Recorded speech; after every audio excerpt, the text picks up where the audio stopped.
Hi everyone, welcome to Vedantu J English. I'm Diksha, your chemistry master teacher, and this lecture is for all the COMEDK aspirants, right? And guys, we are going to talk about everything here, right? Even if you are totally blank on COMEDK and you have a good base, your 12th, you can say your 12th board examination, any state board examination or CBSE, any kind of exam, you have good knowledge about that board examinations, then definitely COMEDK is also similar to that, similar to other subjects only, right?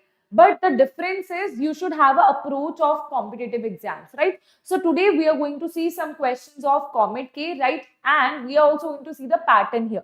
So everybody, let us start this without wasting any time. So here, if you can see on this page here, physics, chemistry and mathematics, right? So for physics, they will ask 60 questions, right? For chemistry also 60, for mathematics also 60 questions will be asked, right? That means there will be no negative marking here, right? That is the major point here, that there will be no negative marking, right? So you can easily tick all the options, like you can easily tick all the questions here. You don't have to skip any question. Guesswork can be very important in these kind of exams where there is no negative marking, okay? So 1 marks is awarded for each correct answer and there is no negative marking here. Total time is 3 hours, right? 3 hours you will be given for 180 questions. And you can see your exam date is Saturday, 10th of May 2025. And now let us see this here, syllabus, right? So talking about the syllabus, if you see the syllabus here, right?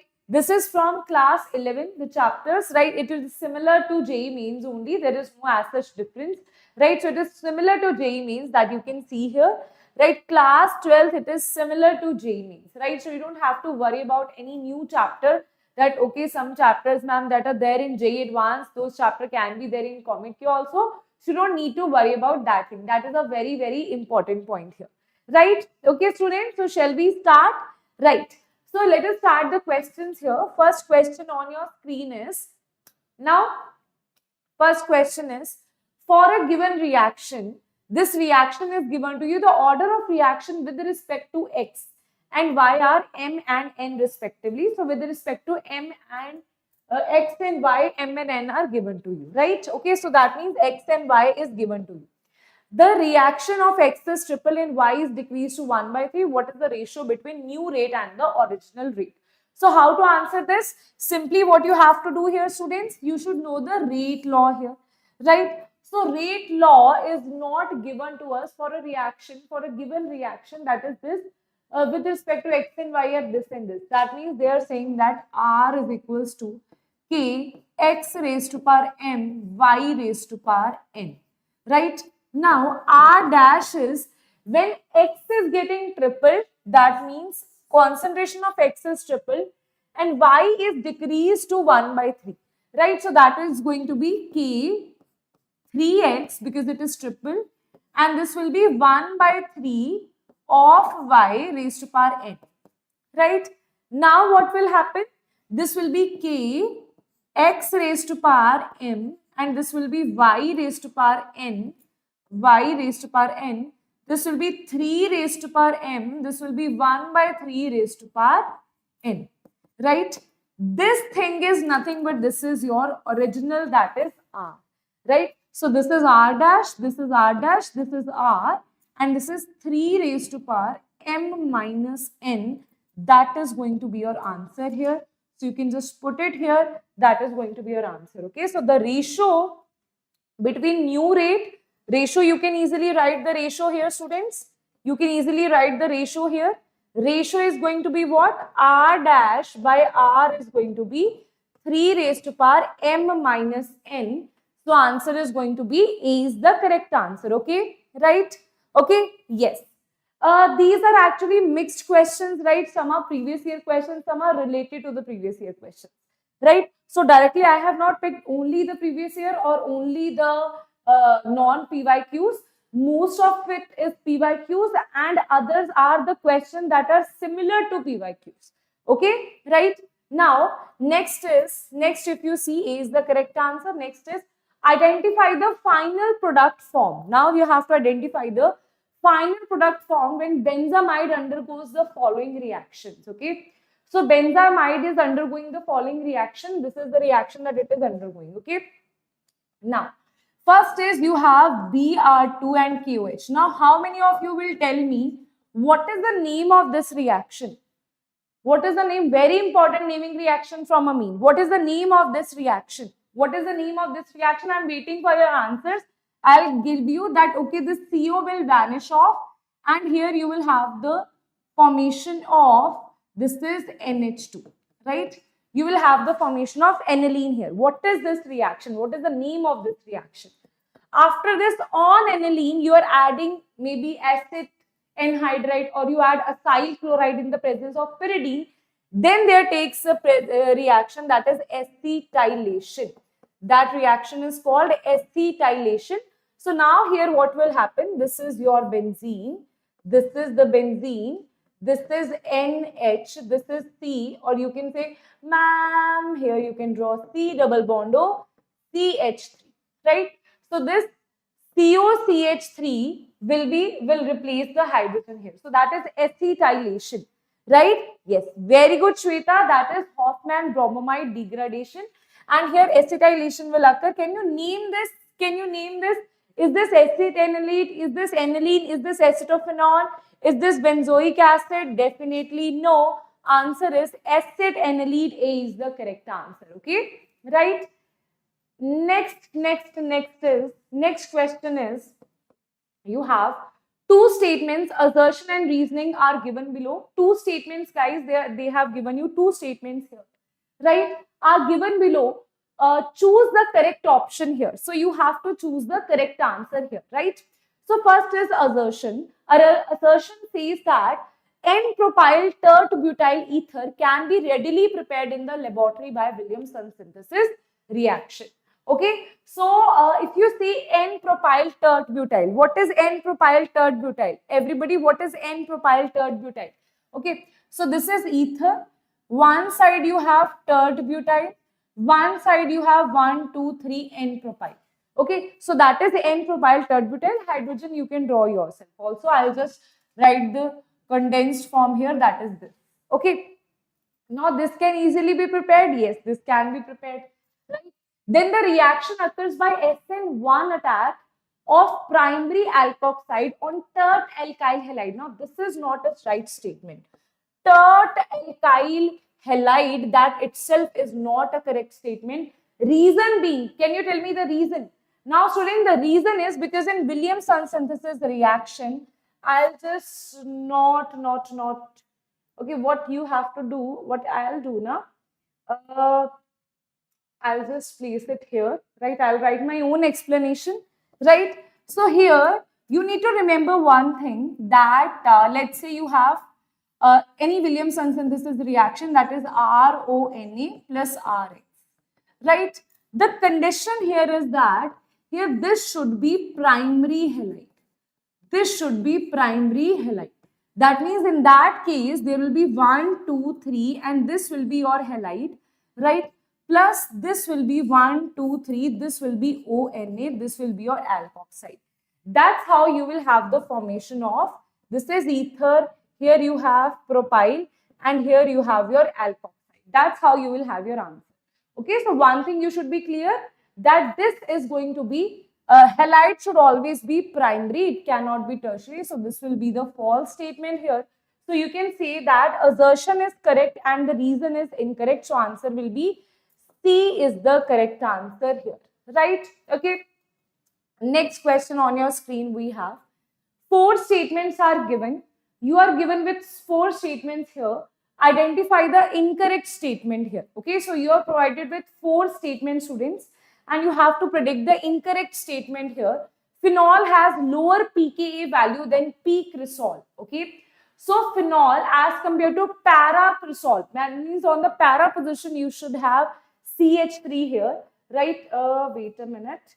I'll just write here. Okay, so I'll draw it here. Right here I have to, or I'll draw it on the next page. If you see this thing here, right? This is phenol. This is phenol. Paracresol. Paracresol. So this is OH, CH3, right? Lower pK means higher acid, good acid, high acidity, because pKa and that are inversely proportional to each other, right? So now here you have negative, this is also negative. We know that CH3 is providing the electron, making whenever something is negative and you're giving the electrons, okay, so when something is negative, you have to take out the electron to make it stable. You have to give the electron to make it unstable. So whenever you're giving the electron, you're making it unstable.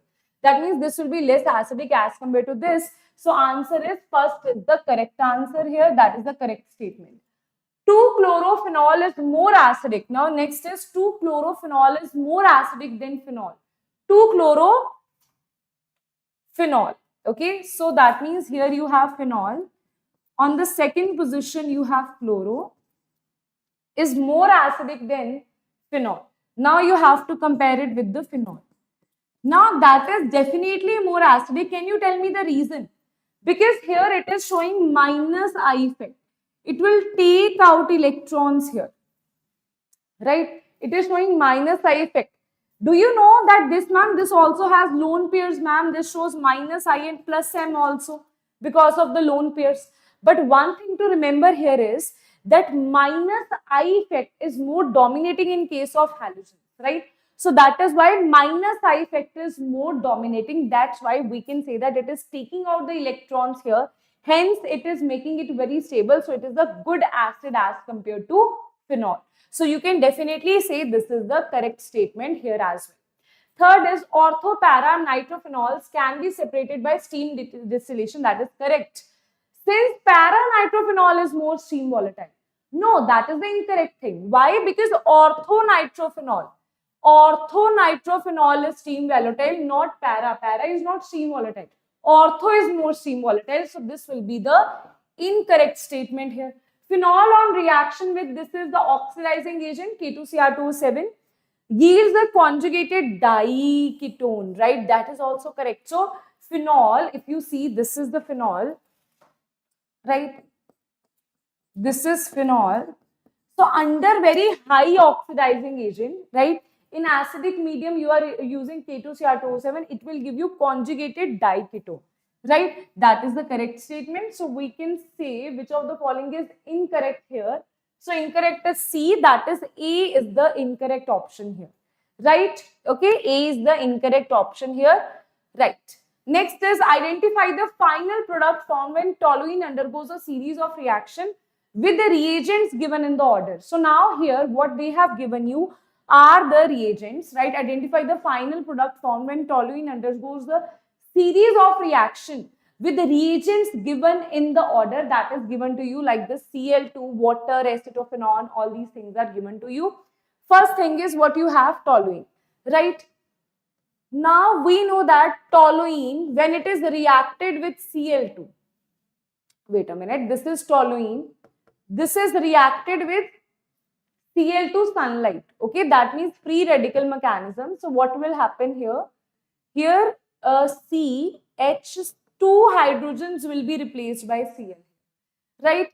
After adding water, what will happen? This will be replaced by OH and hence you will have the formation of benzaldehyde. Okay, that is with the first statement. See what will happen here. After this, what will happen? I'll just directly write it here. After this, what will happen? This is benzene and this is CH, this is OH, this is OH, right? Now here, what will happen? One carbon cannot handle two OH group, right? So OH will be eliminated, H will be eliminated, bond will shift here and hence you will have the formation of benzaldehyde in the second step, right? After that, you have benzaldehyde and you have acetophenone. You have benzaldehyde, you have acetophenone, you have OH negative. Do you have any idea what kind of reaction we are talking about? Anybody in the chat box? Any idea what kind of reaction we are talking about? Whenever you have base and they have given you two carbonyl compounds or one carbonyl compounds, that means they are talking about either aldol or canizaro. But here Acetophenone, what is acetophenone, students? So on benzene, when you have acetophenone is on benzene, you have C double bond O CH. That is acetophenone. So acetophenone has alpha hydrogen. That means it is going to show you aldol condensation. Right. So now what you have to draw is aldol condensation product. You have to draw here. So I'll draw the aldol condensation product here. Okay, students. Let us draw aldol condensation product here. Right. Chal. One by one I'll draw it. So this is this thing C double bond O, this is H, I'll just write the H here, right? And this is CO, or I would write it here, CO CH3. Now, what is the trick I told you? Those students see. Simple thing about aldol condensation is they have given you two products here. So what you have to do, take out one, let's say this is alpha carbon and this is carbonyl. So you have to connect the alpha carbon of one molecule with the carbonyl of the other, okay? So these two will be connected, right? And after this thing will be converted to OH, right? So that means this is your benzene, this is the benzene, and here you have CH, this is OH, right? And here you have the connectivity of this is CH, this is OH. And here what is connected? This CH2, then you have CO, then you have this benzene that is connected here, right? That is connected here. Now let us see after this what you will get. Yes. See, here they have given you aldol condensation, right? So that means from the alpha and beta position. Alpha beta position corresponding to the carbonyl group that you have formed. Corresponding to this, you have this is alpha, this is beta. So now here OH will be eliminated, here H will be eliminated. And what you will have, this is benzene, and here you have C double bond C, this is CH double bond CH, this is CO, and this is again the benzene ring here. Okay, so that is going to be your full answer here, right? And now what we are going to write here, that is going to be the full-fledged answer. And hence what you will write, that is 1, 2, 3, 4. So simply you just need to number it. So what is that going to be? 1,3-diphenyl prop 2-in-1-ol. Okay. So when you see 1,3-diphenyl. So why 1,3? 1, 2 and 3. On first and third position you have diphenyl. On second position you have E, right? Okay. So directly what we have written, 1,3-diphenyl prop 2-in-1-ol. Okay. O means ketone. So on the first position you have ketone. That means A is going to be the correct answer here. So answer will be A is the correct answer. Okay. Understood? Beta, very good. Alpha beta unsaturated ketone will be formed here. Right? Okay. So that was a very, very interesting question. And this is also a very interesting question. And this is your previous year question. You were thinking, ma'am, these kind of questions they don't ask in COMEDK. You are very, very like in an illusion, right? Because this is your previous year question. So be very aware. And this is not at all a tough question, okay? So let us see. Product of the following reagents, reaction is given to you. This reaction is given to you. And they are asking product of the following reaction to you. Now, if you see this here, can you tell me what is this reagent? I told you that do the reagents that are very, very important, okay? Do naming reactions, important reagents.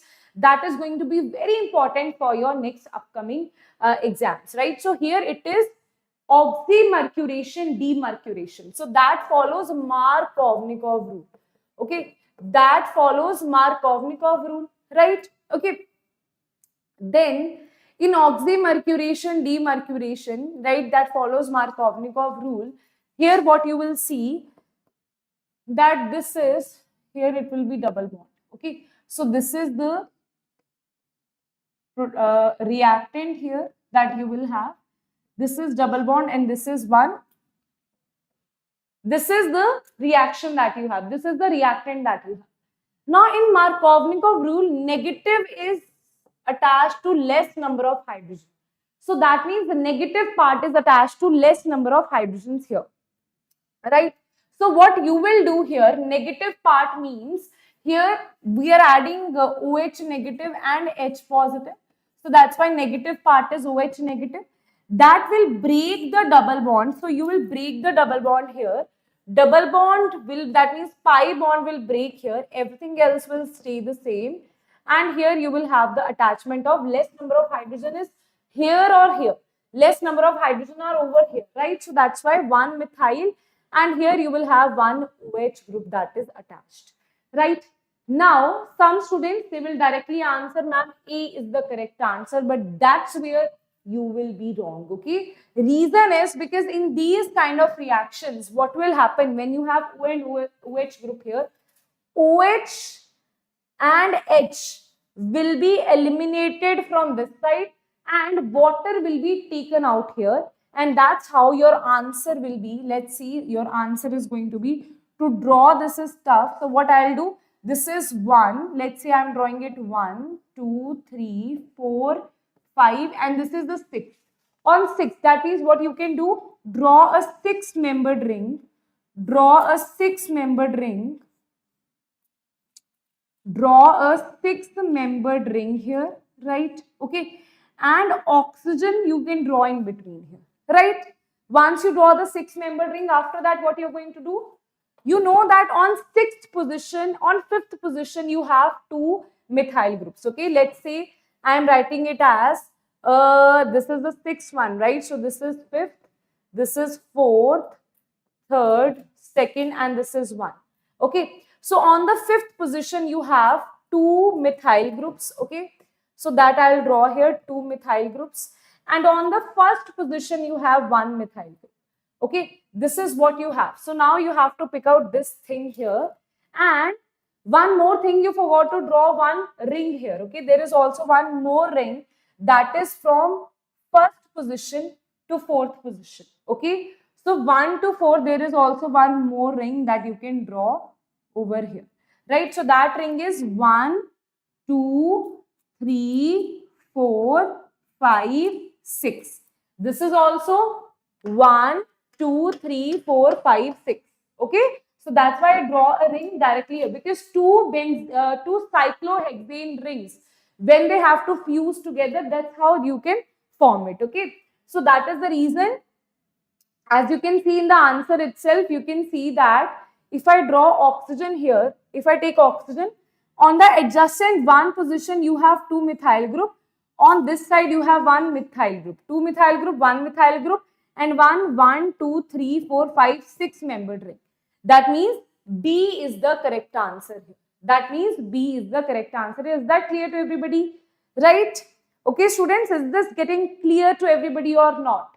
Right? Understood? That's how it will eliminate water. This was a very important step. Right? Even after knowing, students tend to draw incorrect answer here. Right? Even they know that it will eliminate, water will be eliminated, even then they draw the wrong answer here, right? That's why I especially mentioned that you can number the ring here, and that's how you can see the substituents where they are placed, right? Okay, right? Yes. Now, next let us see that, which of the following is incorrect? Now they are talking about the incorrect statement here. First statement is primary alcohols are very easily oxidized to aldehydes, which are oxidized to acid the same. Okay, see, primary alcohols, they can easily oxidize to aldehyde, then to carboxylic acid. Easily oxidized to aldehyde, which are oxidized to acid with the same number of carbon.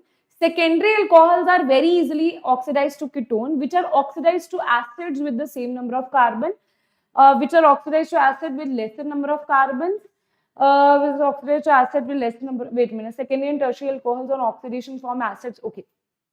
Now, see this here. We know that secondary alcohol, when you have mild oxidizing agent, they will be converted to ketone. With strong also, they will be converted to ketone. And tertiary will show no reaction with mild and strong oxidizing agent. But still, if you're like, I will give it KMNO4, which is a very strong oxidizing agent, and you will not provide any base condition here. You will provide acidic conditions. You will heat it further. So one, you have a strong oxidizing agent. It is having no reaction. That means secondary is converted to ketone. Further reaction is not happening with strong. With tertiary, there is no reaction even if you have strong oxidizing agent. Now you are heating it. Now forcefully you are like, I have to break this bond, I want to oxidize this. Then what will happen? They will definitely break. It's not like with the same number of carbon you will have the carboxylic acid. It will have a carboxylic acid in the end, but with the lesser number of carbon atoms that were initially there in secondary and tertiary. With primary, the same, you have strong oxidizing agent. With the same number of carbons, you will have the carboxylic acid. That is the reason this is correct. Secondary alcohol, which are oxidized to ketone, which are further oxidized to acid with same number of carbon, that is not correct. If further you oxidize it forcefully, it will give less number of carbon acid, right? With tertiary, less number of carbon acid, that is correct. Tertiary and secondary alcohol on oxidation, less number of carbon atoms, yes, that is also correct. So answer is incorrect is B is the correct answer here. Okay, B is the correct answer here.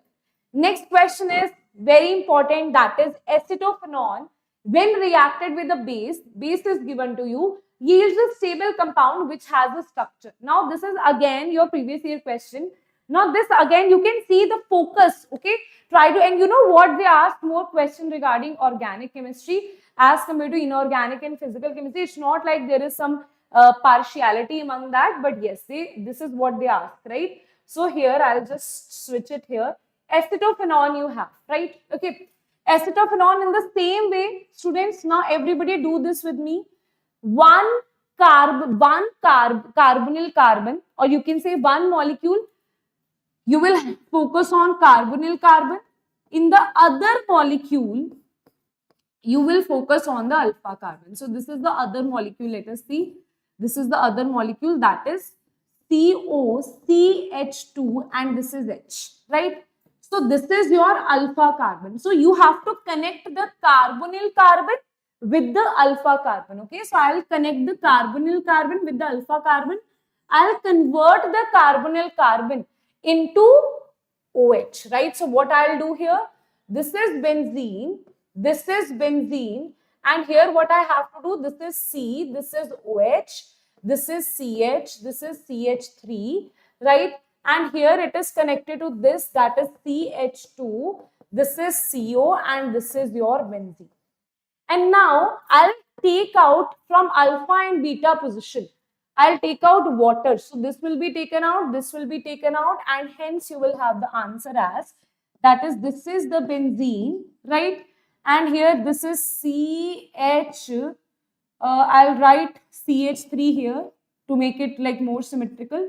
This is double bond CH, then you have CO, then you have this benzene ring. That means this is the final product that is formed, okay? After aldol condensation, that is the final product that is formed, right?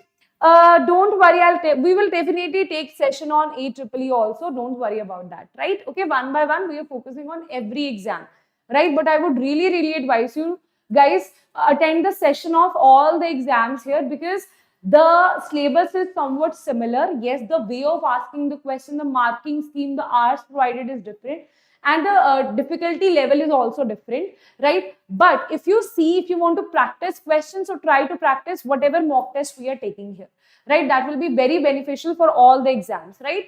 Okay, so that is the answer here. So answer is going to be, yes, CH3, C double bond C, CO, and benzene. That is going to be the answer, okay? So answer is A is the correct answer here, that you can see. Okay, A is the correct answer here, that you can see over here. Right? Okay, students. Next is next question is pick out the incorrect statement from the following. So now let us see the incorrect statements from the following, everybody. Let us see the incorrect statements from the following. Let us see. COMEDK ma'am, please, definitely, Varshit, we will take. Yes, we will definitely take, right? Now, Pick out the incorrect statements from the following. Let us pick out the incorrect statement. First is glucose exists in two different crystalline forms. Beta, I'll just correct this here. It is alpha and beta. Here also it's alpha and beta. Here also it's alpha and beta. Here it is beta, right? And here, yes, this is alpha. Okay, so yes. Now let us see. First is glucose exists in two crystalline forms, that is alpha D glucose and beta D glucose. That is correct, right? They are asking you the incorrect statements, right? Alpha D glucose and beta D glucose are enantiomers of each other. Yes, they just difference is at the first position, first chiral carbon. Everything else is same in the case of alpha D and beta D glucose. That is also correct. Alpha D glucose and beta D glucose are enantiomers? No, they are not enantiomers. For enantiomer, they have to be mirror images of each other. And they are not mirror images of each other. That's why they are not the enantiomers. Okay. Next is cellulose is a straight chain polysaccharide made up of beta D glucose unit. That is correct. Cellulose is made up of beta D glucose units. And if you talk about starch, which has two sections, one is amylose and amylopectin. Both are made up of alpha D glucose. Here it is written is a mixture of amylose and amylopectin. That is correct. Both contain unbranched chain of alpha D glucose unit. No. This is single chain, that is means unbranched, and this amylopectin is branched. Okay. We know that here you have C1 and C4 linkages, and here you have C1, C4 plus C1, C6 linkages. Okay. So that is why this is the incorrect statement here, right? So that is not the correct statement. So you can see which of the following is the incorrect statement. Third and fifth is the incorrect statement. Let me see. Yes. Okay. Third and fifth is the incorrect statement. So answer is D is the correct answer here. Right. Fourth is the correct statement. Okay. Straight chain polysaccharide of beta D glucose. Okay. That is the correct answer. Right. This one is the wrong. Students, is there any lagging here? Is there any lagging? Is there any lagging? Hello, hello, hello.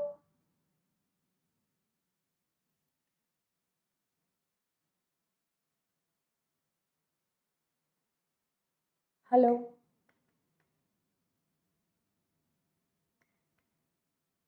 Hello. Hello. Okay. I thought there is some lagging here. Okay. Next question is, next students, let us see, that is, which of the following is incorrect here, right? Okay, now let us see this. Primary alcohols are very easily oxidized to aldehydes, which are oxidized to acids with same number. I think this is the same question that is repeated, is it? Yes, this is the same question. Wait a minute. Secondary alcohols are easily oxidized to this. This is the correct. This is the repeated question. Okay. So I think by mistake this must got repeated. Now next is from physical chemistry. Let us see some questions. Okay. So now your VAT EEE session, ma'am, helped a lot. Very nice, Varshad. I really hope so that helped you in your exam as well when you were doing the exam. And how was your exam of VAT EEE? How is your exam? Now you're preparing for COMEDK, is it? Okay. Consider the following equilibrium. So these equilibrium questions, equilibrium reactions are given to you. Calculate Kc for the reaction. This is Kc, what is given to you. Now if you see this here, first reaction and second reaction is given to you. Kc value is given to you, right?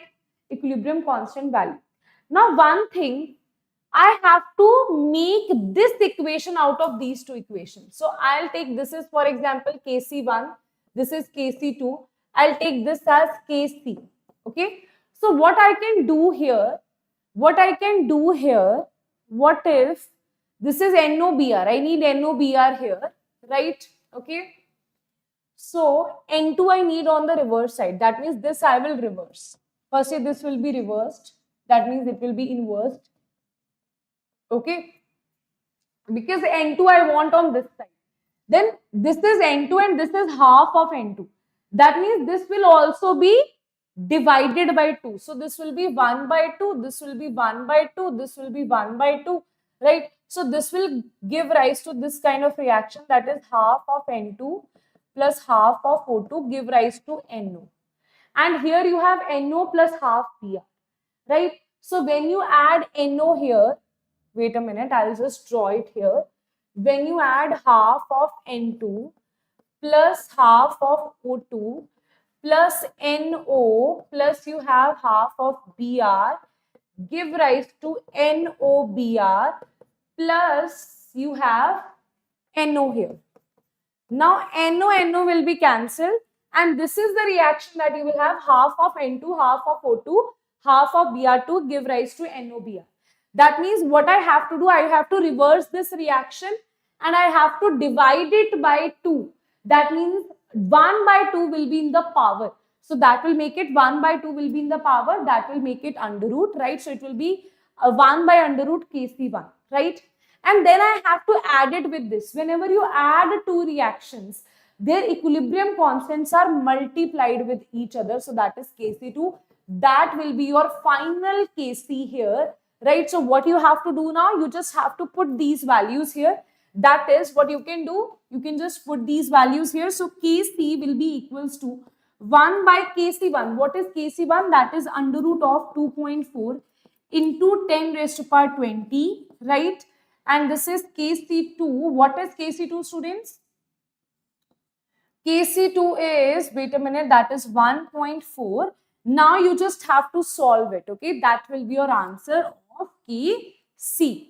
Okay, that will be your answer for Kc, right? Okay, students. So that will be your answer. That is coming out to be 8.96 into 10 raised to power minus 11. Okay, this is what you have to do. These are the reactions, okay, and you have to add these and make this reaction out of here, and directly you can get your answer. Okay, understood? Next question is, which of the following is incorrect regarding Henry's law? So incorrect regarding Henry's law. Okay, Henry's law. Gas reacts with solvent chemically. First option is only the incorrect option. Okay, gas is not able to react with the solvent very easily, right? That's not true, right? Chemically, it does not react. Pressure and concentrations are not too high, right? Okay, temperature is not too low. Gas does not change its molecular state in solution. Neither dissociates nor associates.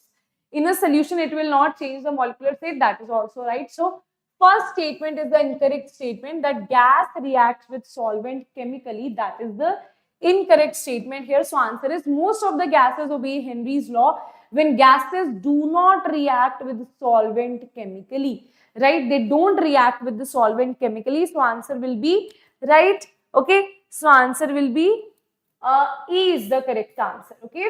Next question here on your screen is, next question here, you have in a 0.2 molar aqueous solution, some solution is given to you, molarity is given to you. Lactic acid is this much dissociated. That means dissociated means the alpha value is given to you, that is 6.9%, right? Percent is 100, right? So you'll just multiply it by 100, you will get the value of alpha in terms of fraction also. The value of dissociation constant Ka they are asking you. Ka is very simple. See, when you talk about a lactic acid, see, we know that Ka is equals to C alpha square, right? Okay, so C is given to you, that is concentration alpha is given to you. So directly apply Oswald's law of dilution and you will get your answer. We know that here Ka is equals to C alpha square or alpha square C, right? Directly you will put the value of alpha. Right? How you will get the value of alpha? This is given to be 6.9%. Percent to fraction, simple. Percent is nothing. What you will do? 6 divided by 100 here, and that will be 0.069. That is going to be the value of alpha, right? Not in percentage, right? So that is the value of alpha. This is given to be 0.1 or 2. That was given to be 0.2, right? So that is 0.2. Directly solve this and you will get your answer here. Right? Okay. Yes, students. Yes, students. Is that clear? Is that clear, everybody? Is that clear, everybody? Is that clear? Chal. Now, next question is, a buffer solution has now direct question based on pH also they have asked, okay? So, these are some of the very important previous year questions, students, that we have picked from last 5 to 6 years. Okay, don't assume that, ma'am, okay, these kind of question, ma'am, simple question, ma'am, based on Oswald or ma'am, they will ask question. This is your previous year question. I'm not making that up myself, right? So this they have asked previously. Same pattern we will follow. So from each topic, I have picked up previous year question from the most important topics so that you can get an idea what are the important topics and you can get an idea that in COMEDK what kind of questions they ask based on that topic, right? Not very, even till now, have you seen any very complicated question? No, right? So all questions are very simple, doable question. And plus you don't have any negative marking here. So that automatically makes this exam very interesting for you. So if you had like lost all the hopes regarding, ma'am, where I will get my seat, then this is your hope for Karnataka colleges. This is your hope. Okay. So now here we have next question is, a buffer solution has equal volume of 0.1 NH4OH, that is weak base is given to you, and this is a salt is given to you, and salt is of weak base plus strong acid. Salt is of weak base plus strong acid, right? Okay, that now the yeah, the of the bases, the pH it will be, okay, the pH of the bases. The pH of the base is 5. The pKb of the base is 5. What is this they're saying? Of the base is 5. The pH is this. What is this given to you? Base is 5. The pKb of the base, I think repeated. Okay, I'm so sorry, beta. It should be like this, okay? It should be like this. The pKb of the base, okay? It should be like this, right? It should be like this, right? Now, the pKb of the base is given to you. pH they are asking you. So, directly you will put the formula here, right? But one thing remember, that when they have given you a weak base, that is the weak base, right? Here N factor is 1 and concentration is 0.1. So, normality is this thing. Equal volume means here volume is V. So, we can say N1 V1 for base. For base it is going to be, for base, or you can say for weak base is going to be 0.1 into V, right? N2 V2 for strong acid, because HCl is the strong acid here, but they have given you molarity of the salt here, right? Concentration of salt is given to you.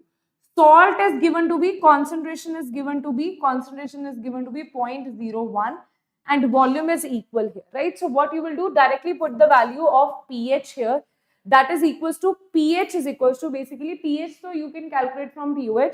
pOH is equals to, because this is a, you are using a weak base with strong acid, right? So that is why we are using, basically this is a basic buffer here, right? So that's why pOH is equals to pKb plus log of salt by base, right? Log of salt by base, this is what we are doing here. Salt concentration is given, base concentration is given, pKb value is given. From here, put these values, you will get the answer of pOH. pH is equals to 14 minus pOH, so answer will be your 10 is the correct answer here. Okay, this is what direct formula based question, right? Nothing you have to do here.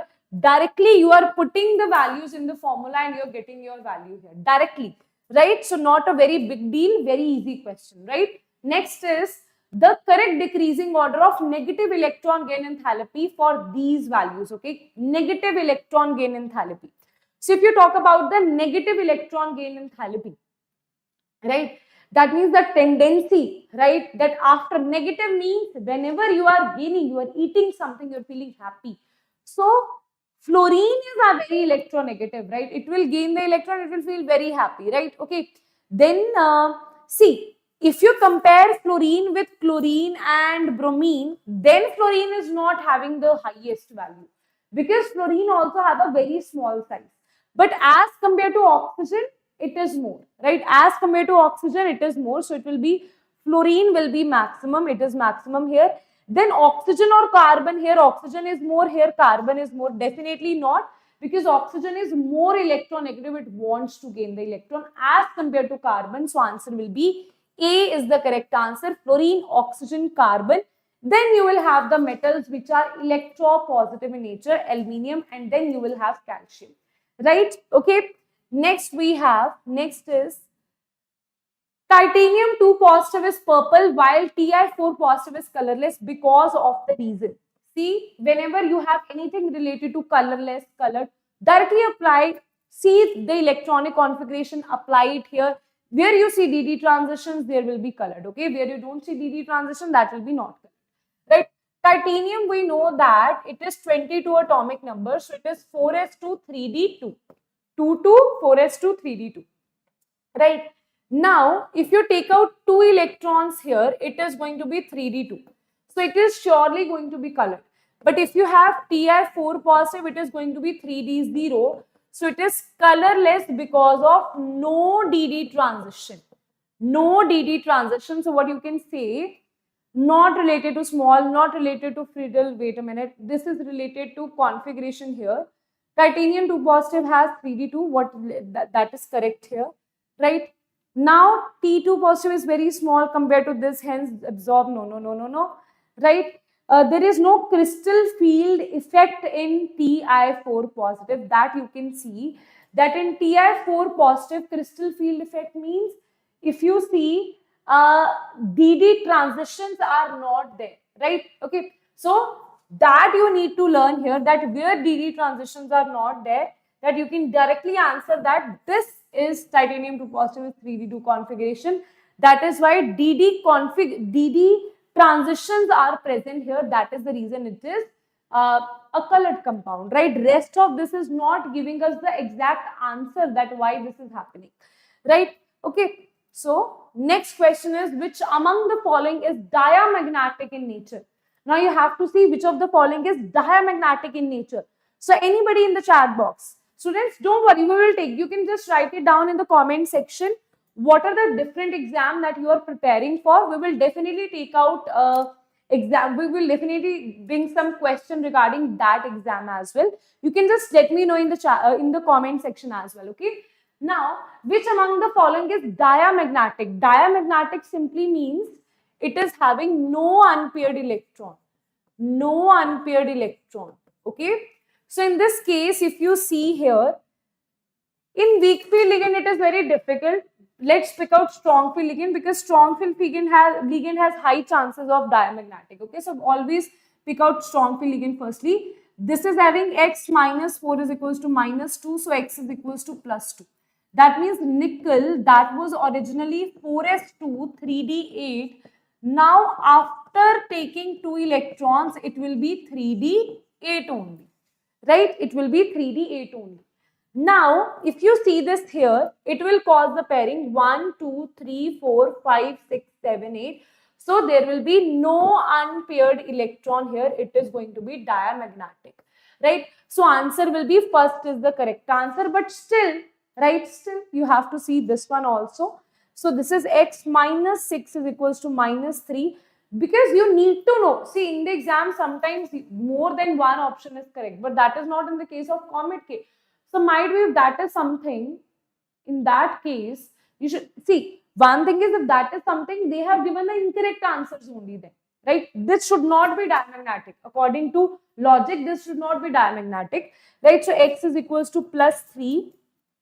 So if you see this here, iron is nothing but 4s2 3d6. You take out 3 electrons, definitely it is paramagnetic. Why? Because it is 3d5. And even after causing the pairing, it will be 1, 2, 3, 4, 5. Even after the pairing, there will be one unpaired electron here. That is this one. So that is why it is paramagnetic. These you don't even need to check, because diamagnetic, mostly, generally, if you have weak field ligand, right, mostly you will have diamagnetic, not always, because definitely that depends. And sometimes if you have D10, that doesn't matter it has weak field or strong field, it will always be diamagnetic. Okay, so that's why I'm saying generally. Okay, I'm not saying always, generally I'm stating. Okay, so next question is the complex. This complex is given to you. Iron shows which of the following isomerism. Now, all the students who are very scared of isomerism, they are thinking of leaving it. Very simple, direct questions they ask you. You don't have to do PhD in isomerism. Nobody is asking you that much detail. Just go through your simple notes, okay? On this channel itself, you will see my coordination chemistry one-shots. Go through that also, because that will help you to crack simple questions. Because COMEDK, not very complex questions they are asking you. For JEE Advanced, you have to study in depth, right? Here, you don't have to study in depth, right? So, if you're thinking of leaving some topic, instead of that, do that topic little bit so that you're able to answer easy questions based on that topic, right? Okay. Now, the complex, this ion, okay, so this is a bidentate ligand, so this will be PT. It has 6 coordination number. So, this is your EN. Let's see. Ion shows which of the following isomerism. Structural isomerism, see structural isomerism, geometrical isomerism, optical isomerism, geometrical and optical. See, structural isomerism, you have ionization isomerism, it cannot show. Coordination, it cannot show. Solvent, it cannot show. Linkage, it cannot show because there is no ambidendate ligand. So, structural isomerism, it cannot show. But it can show cis and trans. This is 2En. And this is Cl, this is Cl, and this is also Cl. So this one is this one, students, tell me whether this is cis or trans. Students, tell me whether this is cis or trans. Let us see. I expect that you should be able to answer this, no? This you have done so many times, right? So this is trans. This you should answer, yeah. Even if you were not preparing for any competitive exams, even then you should be able to answer this, right? Okay, so here it is trans and this is cis. We know that both are showing geometrical isomerism, but only that I really doubt. Because we know that this is making superimposable mirror images. But this one, if you make the mirror image of this one here, that will be non-superimposable on this. Right, like my hands, here mirror images, but they are non-superimposable. That means this isomer will be non-superimposable mirror images, non-superimposable mirror images. That means they are enantiomers. They will show optical isomerism. This will not show. So you can say this compound itself will show geometrical and optical isomerism both. So answer will be D is the correct answer. This will not show optical isomerism. Trans will not show optical isomerism. Cis will show optical isomerism. Okay, understood? Yes. Next question is Bohr radius. Now the question is based on Bohr radius of second orbit of Be3 positive is equal to that of which of the following? Directly, what you have to know, the radius, the formula of Bohr radius, right? So here you can see the formula of Bohr radius is in Armstrong they are asking you, right? Anything you can use because they are asking you the ratio here. So I'll directly use n square by z. Okay, I'll directly use a naught n square by z. Okay, this is what I'll use here, right? They're saying the Bohr radius of second orbit. Second orbit means n is equals to 2. Beryllium, hydrogen, helium, lithium, beryllium. N is equals to z is equals to 4. So if you put this here, r is equals to a naught n square by z. So this will be for beryllium. Radius for beryllium, it will be a naught n square is 4, right? Z is 4. So answer will be a naught here, right? This is radius of beryllium. We are comparing it with that of which of the following. So we are comparing it with which of the following. So you have to get a naught as the answer for which of the following. That means n square by z should be equals to 1, right? Simply what you have to see, n square by z square is equals to 1. This is what you have to see. So directly you can see z is equals to 1. So n is equals to 4. So that is never possible in this case. Orbit is 2 and this z is equals to 2. So that is also n square by z is not equals to 1. Here lithium is z is equals to 3 and orbit is 3. So n square by z is not equals to 1. In this you have n is equals to 1 and z is also 1. That means n square by z will be equals to 1 here. So answer will be D is the correct answer. Okay, D is going to be the correct answer here. So answer is D is the correct answer here. Right? Okay, students. Next, everybody. Let us try to answer that question. Everybody, yes. Next question is regarding half-life period. At 300 Kelvin, temperature is given to you. The half-life period, they are saying the half-life period of a gaseous reaction at an initial pressure of 40 kilopascal is 350. Right? So at 300 Kelvin, the half-life period of gaseous reaction at initial pressure is given to be this. When the pressure is 20, the half-life period is this. What is the order of the reaction? Right? So based on, you have to calculate the order of the reaction based on this. Right? The half-life period of a gaseous initial pressure of this is 350. T half is directly proportional to A naught raised to power 1 minus 1. Right? A naught here is P naught because we are talking about initial pressure. 1 minus n, n is the order of the reaction. Okay. Two things are given to me. One thing given to me is that T half is 350. Right? When P naught is equals to 40. Right? 1 minus n. Right? Second thing that is given to me, that T half is equal to 1 by 71. What I'll do, I'll take the ratio here. This is P naught is given to be, initial pressure is 20, 1 minus n value they are asking. So can I say this will be 40 by 20 raised to power 1 minus n. This is 175 and this is nothing but this is 2 only. So this is 2, right? And here also it will cancel out to be 2. So 2 is equals to 2 raised to power 1 minus n. That means 1 minus n should be equals to 0. See, 1 minus n should be equals to 0, no? That's why, no, it should be equal to 1. Okay, so 1 minus n should be equals to 1. Because here 2 raised to power 1 should be equals to 2 raised to power 1 minus n. Then you can say n, you can take it here. N you take it here, this will be 1 minus 1, that is 0. So that is going to be a 0 order reaction here. Right? You solve it like this with this direct formula, you will get your answer here. Right? With the direct formula we have to use. Right? Okay? So answer is going to be, it's a 0 order reaction.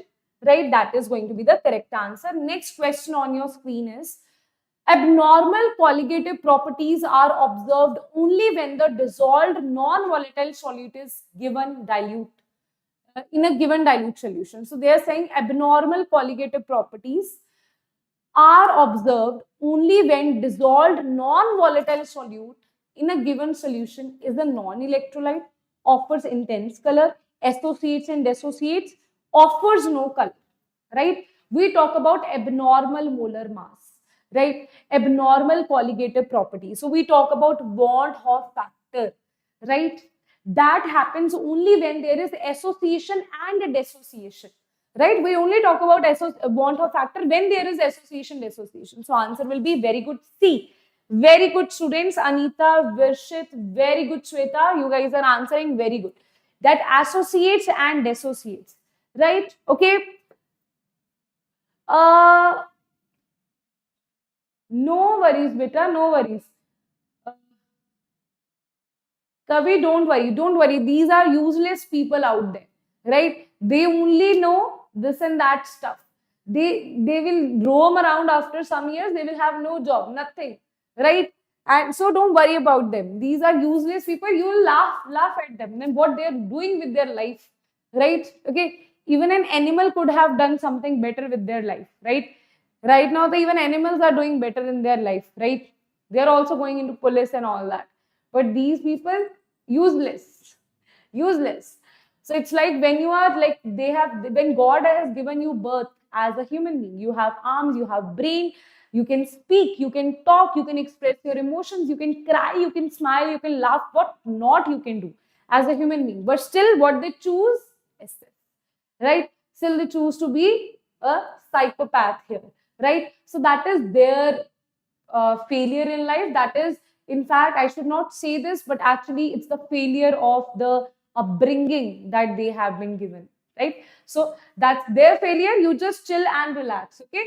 Now give the correct order of acidity. So this is given to you, right? So directly what you will do, remember that acidity is directly proportional to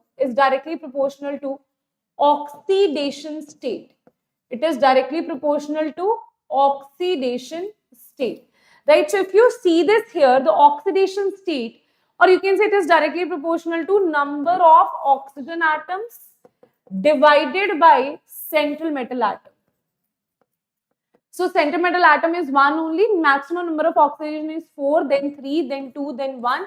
So answer will be B is the correct answer. This is exception here is phosphorus acid. Phosphorus acid. Phosphorus acid. Right? In phosphorus acid, this will not be applied. Okay? That will be shown by structure. Okay? That is the exception. Next is X and Y in the following reaction is given to you. This is the reaction that is given to you. They're asking you what is X and what is Y. Okay, so firstly, what is they are asking you? H positive and this is Cn negative. Cn will attack here, electrons will jump here. This will be CH3, this will be C, this will be O, and this is Cn, and this is C2H5, and this will be H. Okay, that is there. After this, what will happen? You react this with Y, and what is the change that you can see? I can see on this carbon you have CH3, I have CH3 here. Because this is X what we have formed. This is X that we have formed. Right? Then you have C2H5. Yes, ma'am, we have C2H5. Then we have OH. Yes, ma'am, we have OH also. The difference I can see that this C triple bond N is being converted to CH to NH2. That means pi bonds we are breaking. We are converting this thing into this thing. Pi bonds we are breaking here. Pi bonds we are breaking, that means we are using a reducing agent here. So it can be regarding the options only I can see, right? Options is given to be NaBH4, LiAlH4, right? Okay, and here it is given to be CH2. So answer should be C, right? Because X is the correct thing and Y we need a oxidizing agent, that is this one, okay? So C should be the correct answer, right? Yes, C is the correct answer here. Okay, that's how you're going to see this, right? Okay, right? Okay, yes. Peter, please don't spam. You can write everything in the comment section. Okay, please right now let me focus on the questions, right? There is no use of spamming, right? Instead, you write it in the comment section so that after that I can see and make a video on that, right? Okay, don't spam. Okay, which of the following are not path functions, right? Path functions, okay? So firstly, tell me what is H minus Ts. Do you know what is Gibbs-Helmholtz equation? Delta G is equals to delta H minus T delta S. You know what? One advice to all of you. Some JEE Mains or NEET questions are directly repeated in COMEDK, right? So you can also pick last 3-4 years of JEE Mains and 2-3 years will also work, right? Because these are also repeated, right? They pick out questions from the different exams also, right? So that is equals to Gibbs energy. This is work, this is heat, and we know that this is equals to delta U. Delta U is equals to Q plus W. Which of the following is not a path function? Not a path function means which of the following is a state function. So can you tell me which of the following is a state function? Which of the following is a state function, students? State function is Gibbs free enthalpy, Gibbs free energy, enthalpy, internal energy, and entropy. All of these are state functions. Okay, they are state function. They do not depend upon the path. That's why whenever we calculate delta G, we say G product minus reactant. It doesn't matter to us what is the path they have followed. But whenever we calculate work, we always see whether it's reversible or irreversible process. Okay, so that's why So these are the state function. This is state function. That these two are not the path function. So answer will be 1 and 4th. That is the state function. That means these are not the path functions. Ma'am, what are the path functions? Q and W are the path functions. Okay, Q and W are the path functions. Okay, yes. And for all the students who want to stay connected to me, then guys, this is a new Instagram page that I have started. Initially, I was doing like my own Instagram ID. I know there was a lot of mess that was going on in that ID. Right? Okay, everything related to my life, NEET, JEE, all the aspirants were confused. So what I have decided that okay, this is ChemCatalyst_Diksha. This is a dedicated page just for chemistry and all the updates regarding NEET, JEE or other exams, other competitive exams. And this is the Telegram handle, that is t.me/Diksha Kaushal Chemistry. Right? Okay. Here also you will see ChemCatalyst_Diksha there on the Telegram page. Right? Okay. Now, next student we have, which of the following molecules does not exhibit dipole moment? Now we are talking about which of the following does not exhibit dipole moment. Mukesh, what do you want me to repeat? Which of the following molecules does not exhibit dipole moment? So you can see here CCl4 exists in this kind of geometry, right? So definitely all the magnetic moments are cancelled with each other, right? Magnetic moment is always from positive to negative, positive to negative. So that will be cancelled. It will be mu is equals to 0. In CO2 also, this is mu will be equals to 0 here as well, right? Because it is a linear molecule. In NH3, mu is not equals to 0 because in NH3, the structure is like this, right? Where definitely you can't cancel, even if you have a resultant of NNH here, the resultant of lone pair over here, but the lone pair resultant and the resultant of NH are not equal to each other. So you can't say that they are totally cancelling each other. That's not possible, right? So that's why mu is not equals to 0 in this case. Next is CHCl3. In this also you have CH and this is Cl, this is Cl, this is Cl. And here also there will be resultant, but they are not equal to each other, right? Okay, moreover, this will be positive to negative, positive to negative, positive to negative. Positive means less electronegative to more electronegative, right? So here also mu is not equals to 0, right? Next one, students, can you tell me for water? For water, if you see water here, water is, this is oxygen, you have 2 lone pairs and you have 1 hydrogen here. If you see this thing here, can you say that here mu is equals to 0?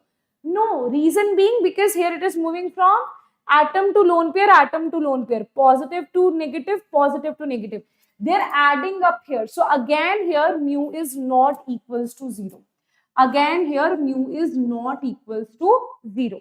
What about this one? What about this one? Last one is you have oxygen, you have 2 lone pair here, 1 lone pair, this is the second lone pair, this is CH3 and this is CH3. Again students, this is definitely not equals to 0, definitely positive to negative, positive to negative. Again mu is not equals to 0. That means mu is equals to 0 in only in those cases 1 and 2. So answer will be C is the correct answer here, right? Answer will be C is the correct answer here. Is that correct? Is that clear? Okay, understood? Getting the points here. Next is which of the following is highly basic in nature? Now they are asking you which of the following is highly basic in nature. Highly basic, students, highly basic. Yes, highly basic in nature. Yes, everybody. If you see diphenylamine, benzylamine, aniline, triphenylamine. Firstly, you have to draw all the structure. Diphenylamine means you draw amine, you have 2 phenyl groups here and 1 hydrogen. Okay. Then you have benzylamine. Benzylamine means on this benzene you have CH2, that is benzyl group, and here you have amine, right? That is benzylamine. What is aniline? Aniline is on this directly you will have NH2, that is aniline. This also some students don't know how to draw this, okay? They don't know how to, they ignore IUPAC naming like anything. right? You should have a basic knowledge of IUPAC naming. Only then these kind of questions you can solve. Otherwise, it's very difficult. Even if you know basic trends, you will lose the marks here. Reason being because you have ignored IUPAC naming. So please don't do that. You still have time to have a hold over it, right? Triphenylamine. So that means amine you will have. But what you will have, triphenyl means, so instead of H3, what you will have, 3 phenyl groups, okay? So now basic. So always remember basicity is directly proportional to availability of electrons. Electrons availability. So now you have to see what are the electrons that are available to you, okay? And where the electrons are available to you. So what we will see, these are the lone pairs, these are the lone pairs, and these are the lone pairs. Can I draw the phenyl ring like in detail? Can I draw that? Yes, ma'am, definitely. It's your board, ma'am. You can draw. Yes. Okay. So this is N. This is one phenyl. This is one phenyl. This is the third phenyl. So why I'm drawing this? So that this can be visibly shown to you that actually lone pairs, here it will be distributed here. These lone pairs will be in the resonance over in this benzene ring. These lone pairs are not under any resonance. These lone pairs are also under resonance. These lone pairs are under 3 kind of resonances. So we can say highly basic. That means the availability of lone pair is maximum in benzyl amine. So answer is B is the correct answer here. Right? B is the correct answer here. Is that clear to everybody or not? Is that clear to everybody or not? Yes, students, is that clear? Right? So B is the correct answer. Right? Even if they ask you what is the order of basicity, can you write the order of basicity? So they can also ask you the order of basicity. So we can say B is the maximum, right? Basic. Then you have C, where it is distributing to only 1 phenyl ring. Then there is A, which is distributing to 2 phenyl ring. Then the last one is D, which is distributing to 3 phenyl rings. So answer will be B, C, A, D is your correct order of basicity here. Right? Okay? Understood? Students, are these all things getting clear to you or not? Right? Are you able to understand these things or not? Next is, which of the following statement is incorrect regarding H2O2 structure? So it has open book structure. So open book structure, some students they draw H2O2 like water. No, it's like this. This is the open book structure of H2O2, right? Open book, like when you open the book, right? That kind of structure it has, right? So it has an open book structure, that is correct. It has dihedral angle 108. Dihedral angle 180 degree. Can you anywhere see? Can you see anywhere 180 degree angle? Right? The OO bond length is 145. Okay. And OH is 98.8. Angle between, see, direct these kind of things. So it's very difficult to learn these things. Okay. So we will use elimination method here. Right? Even I know you don't remember all these things, right? So angle between both the planes is 90 degrees. So if you talk about both the planes here, that is 90.2, something like that. It's not exactly 90 degree. So yes, somewhat related to. So dihedral angle, that is the angle is not 180 degrees. So incorrect statement will be B. Yes.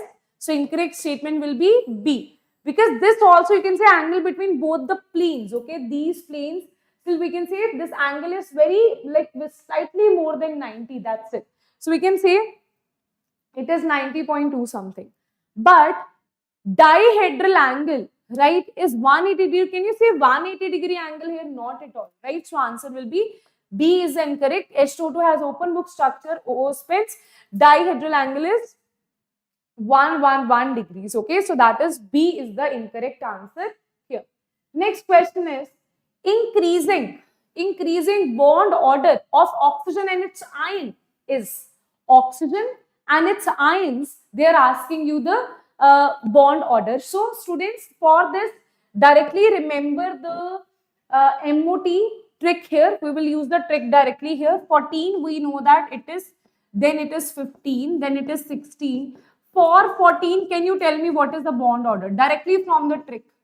Those students who have already seen my lectures, and I think this trick is very famous also. Those students who have seen lecture of good teachers, they must know that what is this trick. Okay. So this is 14, order is 3. Then as you go down, you will decrease this by 0.5, 0.5. So it will be 2, then it is 1.5, it is 1, this is 2.5, this is 2, this is 1.5, this is 1.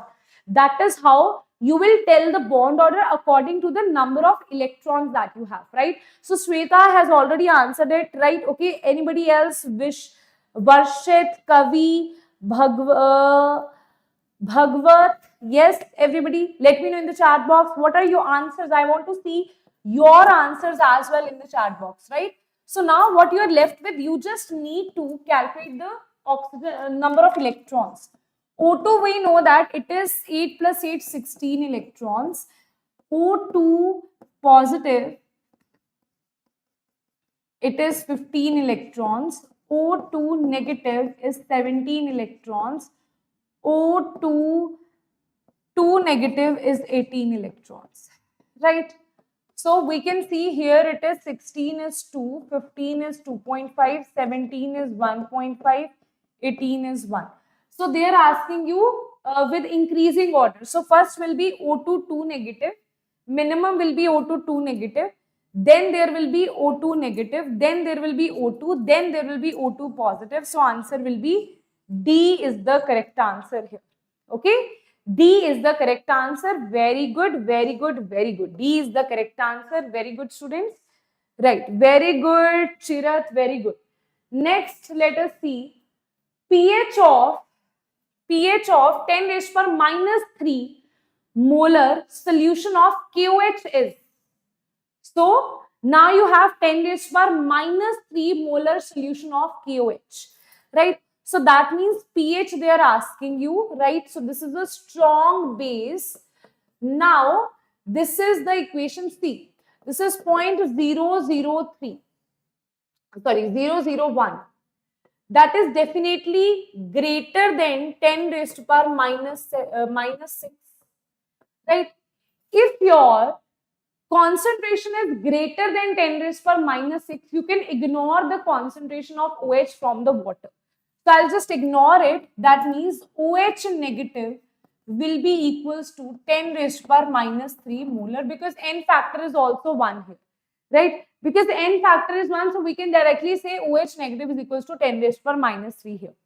Now, we know that OH value is equals to minus of log of OH negative, isn't it? So just give me a minute. Okay. So here it is minus of log of 10 raised to power minus 3. Minus 3 you multiply it, answer will be POH will be equals to 3. Now pH is equals to 14 minus POH, that is equals to 14 minus 3, that is 11. So answer will be 11 is the correct answer. So answer will be C is the correct answer here. Okay. Answer is C is the correct answer. So you can directly write it. C is the correct answer here. Next question is, which among the following minimum boiling azeotrope? So everybody answer this minimum boiling azeotrope. By the time, just give me 2 minutes, because I just need to drink water, right? But the water bottle is totally empty, right? So I'll just come in 2 minutes or maybe 1 minute. You just try to answer me this question, okay? Trying to answer it.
good. Shweta has written everything regarding bond order.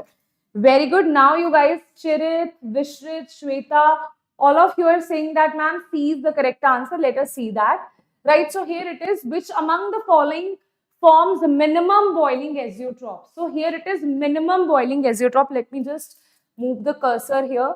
Right. So minimum boiling azeotrope, if you see, for minimum boiling, what you need? Positive deviation or the negative deviation? See, you want, let's say, whenever you have positive deviation, vapor pressure will increase, right? So here, this is the atmospheric pressure. If this was the initial vapor pressure and you are increasing the vapor pressure, the boiling point is decreasing. The gap is decreasing. So that's why you need positive deviation here. Positive deviation means interactions should increase or decrease. When you guys are talking to each other, that means you are negatively deviated because you are interacting with each other more and you're not focusing here. So that means your marks will be automatically less in your exam. So if you're focusing entire on the class, your interactions between each other are less, but interaction with Diksha ma'am is more. So that means A, B interactions are less here. A, B, that's only case when you will be positively deviated, right? That means you will have more marks after joining this channel, right? If you join this channel and then you chit chat with each other, you can't blame us, right? That means that's your fault, right? So here AB interactions are less, right? So we need AB interactions less. So first is, this is so not at all. This is heptane and octane. Definitely these are ideal solutions. Water and nitric acid. So water has hydrogen bonding, nitric acid will add on, interactions will increase automatically, right? Because nitric acid also has nitrogen, which will increase the hydrogen bonds here. Ethanol initially had hydrogen bonds. So when you will add water, wait a minute, when you add acetone interaction should decrease, right? So acetone, you add carbon dioxide, again oxygen with C, wait a minute, this is C double bond O, this is CH3. On adding carbon dioxide, which is linear chain interactions will, because of the electronegative interactions will increase. If you have ethanol, let's say you have C2H5OH, right? And here then you add water, right? Interactions will decrease here, right? Okay, so I think the answer should be here. Is this wait a minute? I think that is the other way around, है ना? 1, 2, 4. Acha. So basically they have given you that's what I was thinking. That's what I was thinking, that there is some these are the actual answers here, right? These are the actual answers here. 1, 3, 4, 1, 2, 4, 1, 2, 1, 3, 4 and 2. These are the actual like options here. So if you see this here, minimum boiling azeotrope, okay. Here also interactions are decreasing, but first is the ideal solution, right? So it should be, this one is also decreasing, this one is also decreasing, so it should be 3 and 4, but I can't see 3 and 4 anywhere. I can see 1, 3 and 4, so I'll mark it C is the correct answer. Okay, so what you can say that yes, these are ideal solutions, but here interactions can decrease because of a lengthier chain that you're adding here, right? So yes, you can say that okay, 1, 3, 4 is the correct answer, right? Which boils at temperature lower than this: heptane, octane, ethanol and water, acetone and carbon dioxide, where interactions are decreasing, right? So answer will be C is the correct answer. Okay, that's what I was confused about, that how can two answers, it's not JEE Mains where you have two same like you have multiple answers. Okay, so that's why you have to see the full question there. The PO bond order of PO43 negative, right? PO bond order of PO43 negative. So bond order of a molecule, how you can directly write it? See how many bonds it will form. If you see P double bond O, this is 1, 2, 3. This is O, O, O. This will be negative, negative, negative, right? So this way we can say how many bonds in total? 5, right? And in these 5 bonds, Now 5 bonds you have. How many sigma bonds you have? That is 4. 5 by 4. Yes. चलो ठीक है 5 by 4 will be the correct answer here. So basically you just have to see whenever you have a molecule here, then you are calculating the bond order, PO bond order here. Remember that bond order is inversely proportional to bond length. Okay, one thing is this thing. So how you directly calculate number of sigma and pi bonds? So it is 1 2 3 4 5 5 sigma plus pi bonds you have. Now the resonating structures, sometimes oxygen can be here, it can be here, it can be here, O negative. That means double bond O, it can be here also, it can be here also, it can be here also. So according to that, you will have 4 resonating structures. So answer will be 5 by 4. That is 1.25 is the correct answer. Okay, that is 1.25 is the correct answer here. Right? Okay. Then you have the equilibrium constant Kc. Now you have equilibrium constant Kc. For this reaction, if this is given to you, if the equilibrium concentration of benzene is 0.5, then what is the value of concentration of ethylene? So now they have given you equilibrium constant. This is nothing but this is ethylene, right? Kc for this thing is given to you, that is 4, right?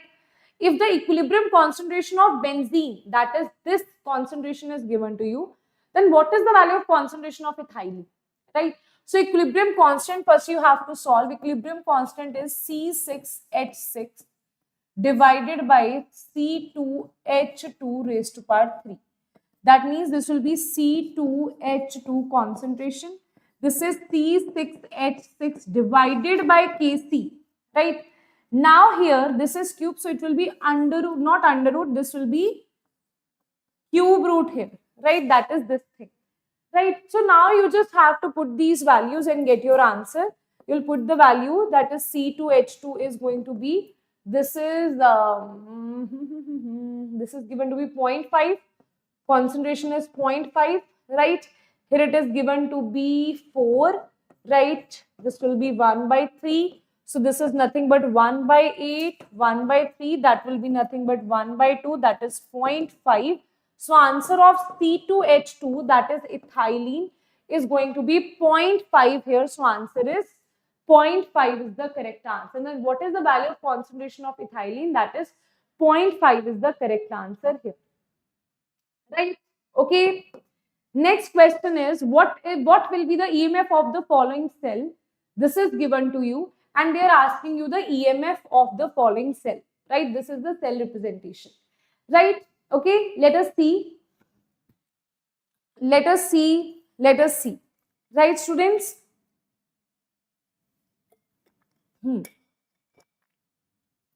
Let us see that. For this, you need to know the Nernst equation, which is very, very important. E cell is equals to E naught cell minus 0.059. This is log of base 10. Log of base 10, initial by final concentration, right? Initial concentration by final concentration, that is given to you. Can you tell me the initial concentration and final concentration? See, simple, not initial, product by reactant, you can say. Here you have to firstly predict that which is converting to which thing. Fe is getting converted to Fe2 positive and H is getting converted to H2. Right? Okay. So here 2 electrons it is losing. So here also 2 electrons it will gain. So you can say it will be like this. Right? So here product is what? Product is Fe2 positive. Reactant is H positive. This is square. Right?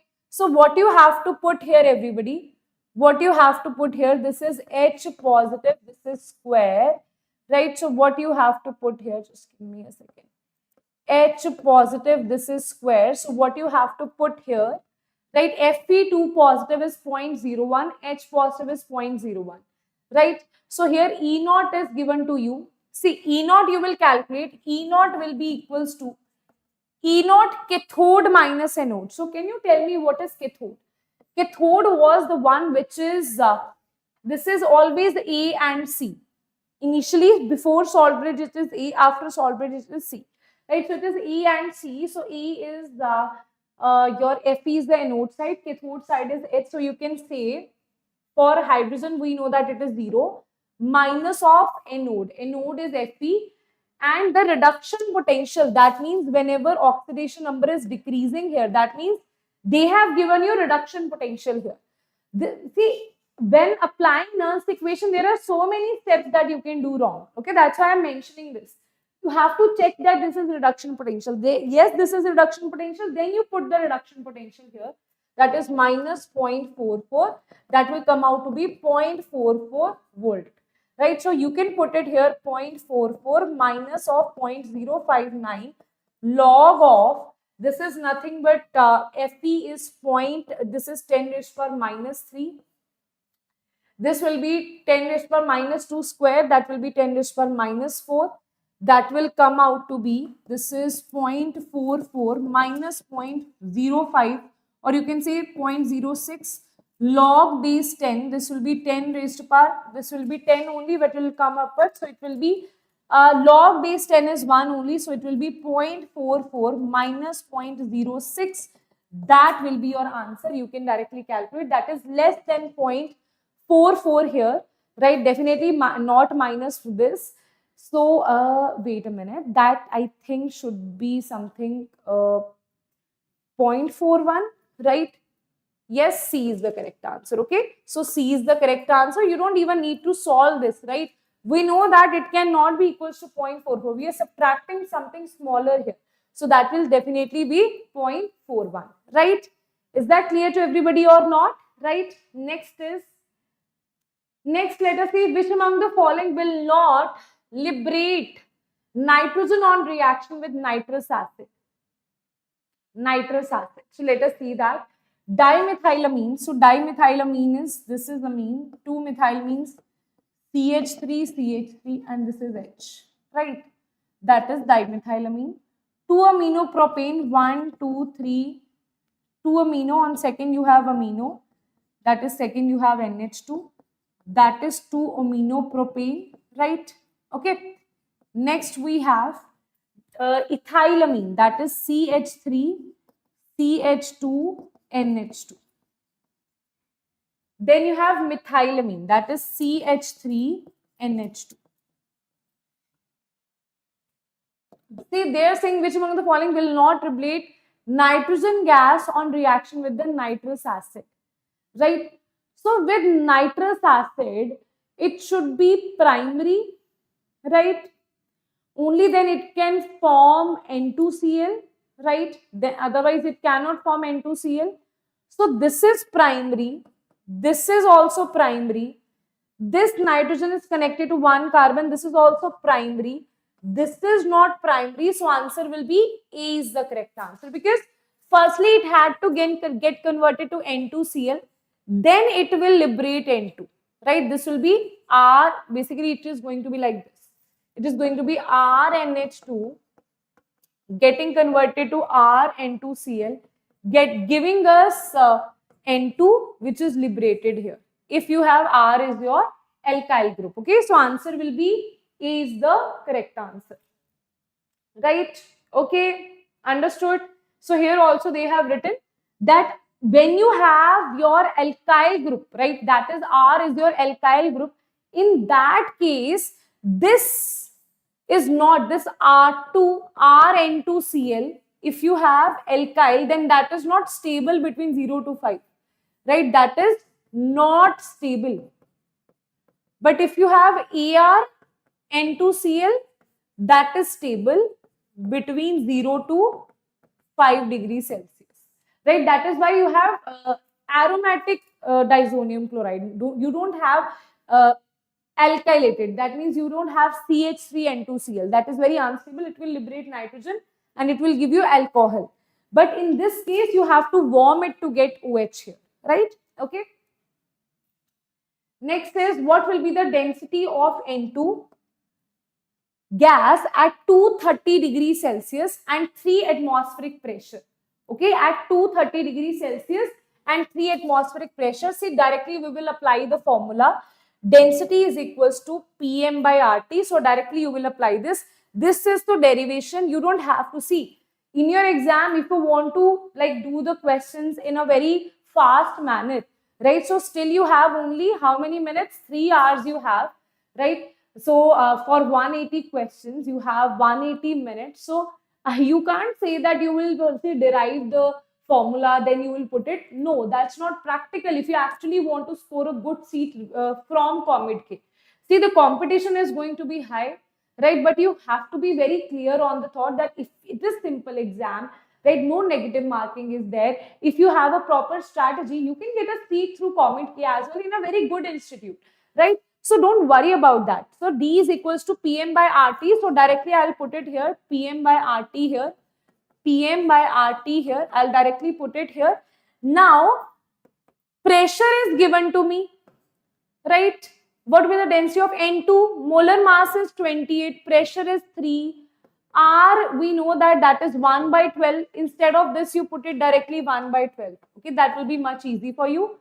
Then temperature is also given to be 230 plus 273. That is going to be 503. Okay, that is 503 Kelvin. So you put all the values, you will get the value of density here. Right? Okay, you will get the value of density here. Is that clear to everybody or not? Is that clear? Next question is the solution, right? 5 more questions we will do, right? Okay, 5 more questions we will do. The solution which have lowest freezing point. Now understand one thing. Delta TF is equals to I into KF, molality into KF, right? Molality or morality is similar for all of them. So you can't variate it according to that. KF is also similar for all of them. You can't variate it according to that. Delta TF is directly proportional to Van 't Hoff factor. We know that Van 't Hoff factor, in case of dissociation, more the dissociation, more with the Van 't Hoff factor. So that is why this is directly proportional to number of ions that it is dissociated into, right? So we now know that delta TF is nothing but it is T, because there is depression, right? So TF naught is going to be greater, right? And they are asking you, this is constant, this value is constant. They are asking you this thing.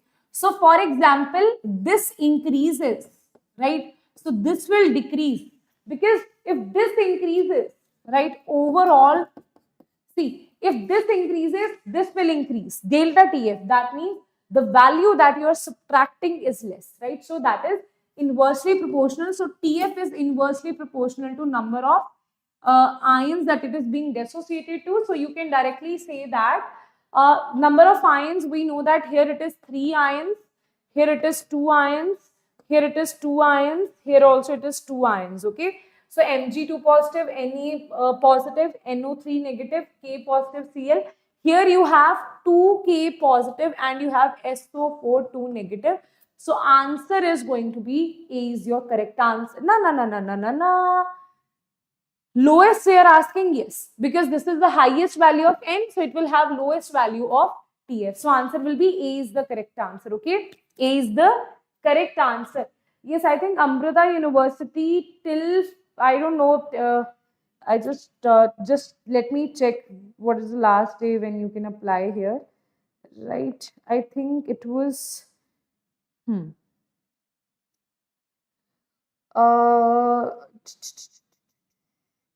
May 1st is the last day to register yourself, right, to Amrita University, right?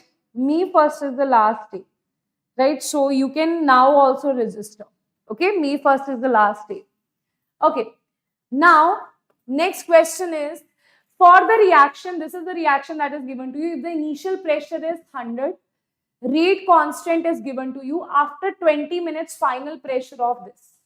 See directly what we will do. This is 2N2O5. This is given to you 4NO2 plus O2. First of all, I'll draw the reaction. If initial pressure is 100 atmospheric, initial pressure is given to be 100 atmospheric. Okay, initial pressure is given to be 100 atmospheric and rate constant is given to you. Okay, 20 after 20 minutes the final pressure, time is also given to you. Then what they are asking you? After 20 minutes the final pressure they are asking. Okay, Kp is means this is given to you, right? Kp is given to you, right? Initial pressure is 100, right? So initial pressure is 100, this is 0, this is 0. So this will be 100 minus 2x, this will be 4x, and this will be x. You can say total of this is your total pressure, right? Okay.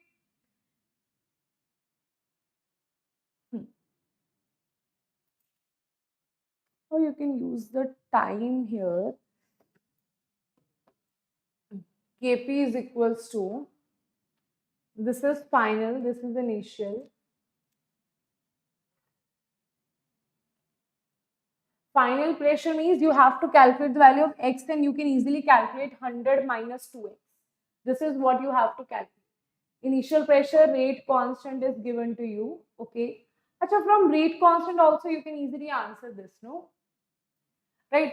So we know that Kp is equals to NO2, pressure of NO2, that is 4x raised to power 4, x raised to power 1 divided by, this is 100 minus 2x raised to power 2. From here, you know the value of Kp, you can easily calculate the value of x here. Right, calculation is going to be a game here. Once you calculate the value of x, you can calculate the value of final pressure of N2O5.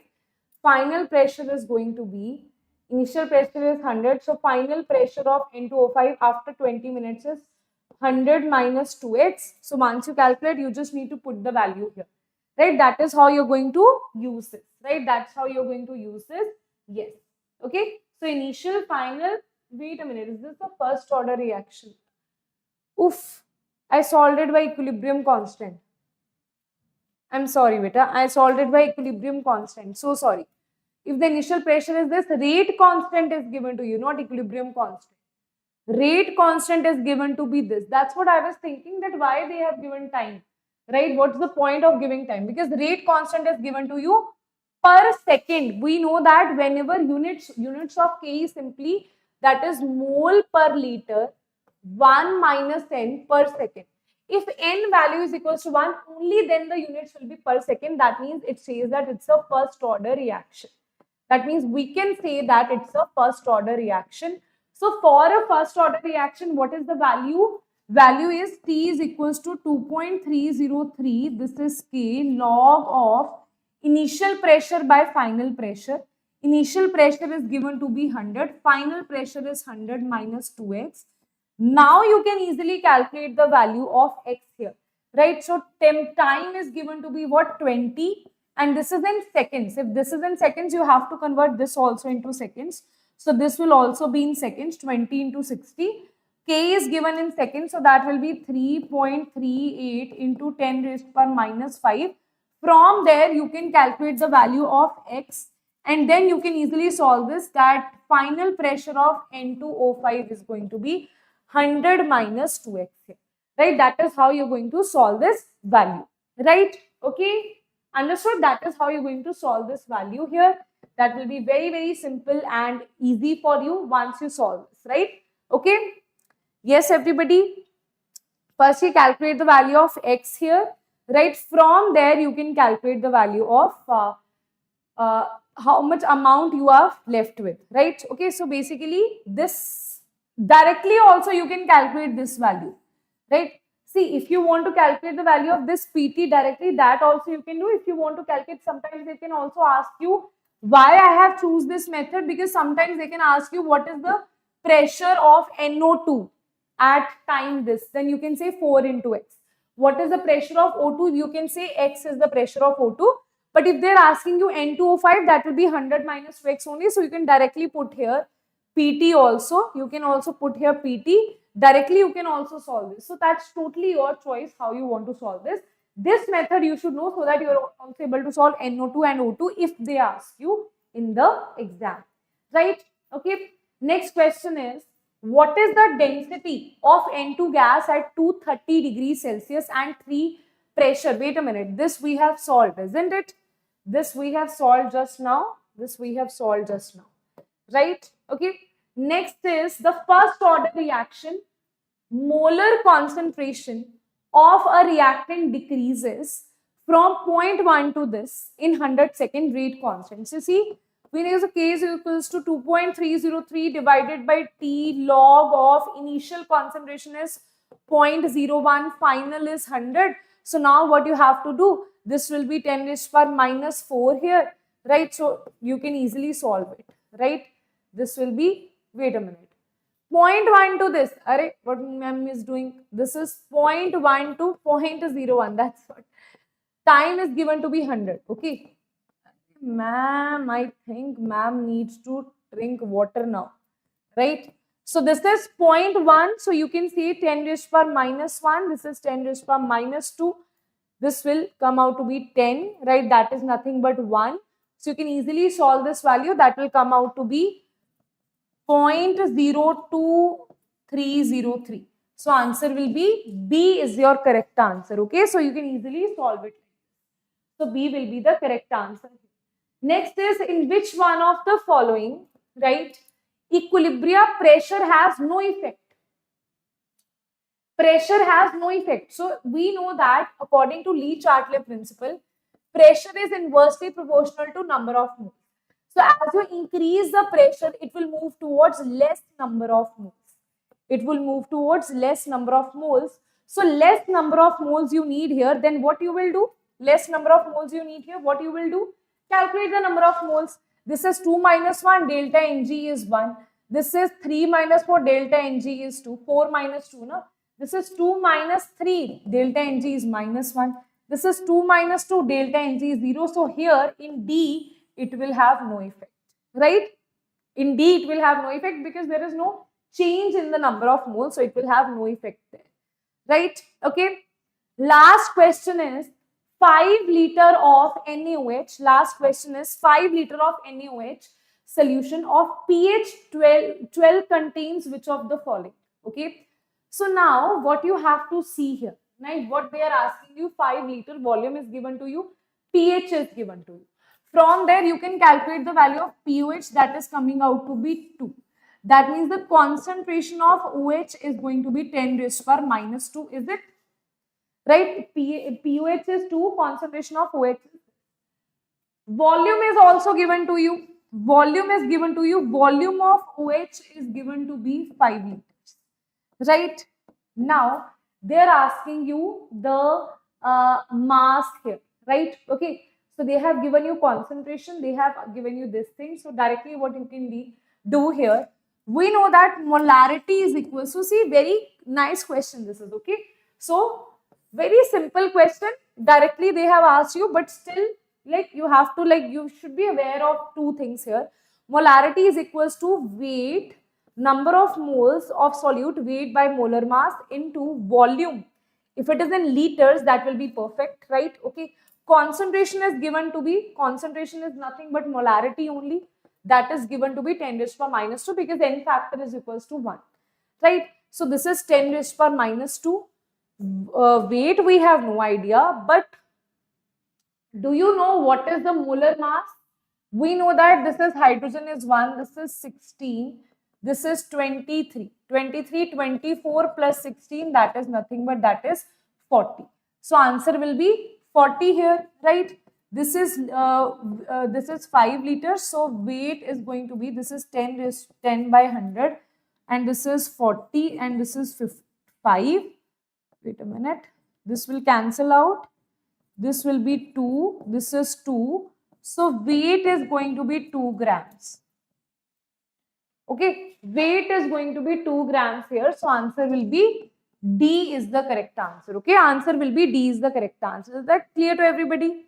Right? Is that clear to everybody or not? Right? Okay. So let's do this last question then. Right? After this, the session will end. Okay. 6 gram of urea is dissolved in 90 gram of water.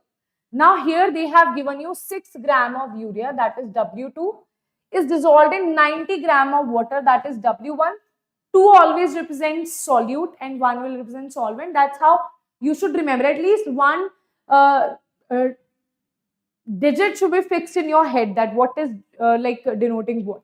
Right? Relative lowering in vapor pressure they are asking you. That means delta P divided by P naught. This is relative lowering in vapor pressure. That is equals to mole fraction of 2, that is N2 by N1, that is W2 by M2 multiplied by W1, this is M2, right? Sorry, M1, right? Now, what is given to be W2? That is, they have given it to be 6 M1.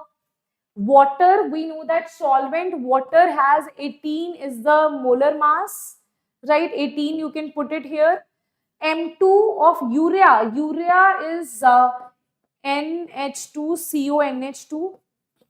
What is the value of molar mass of this, right? Then you have W1, that is 90. From there you can get it, right?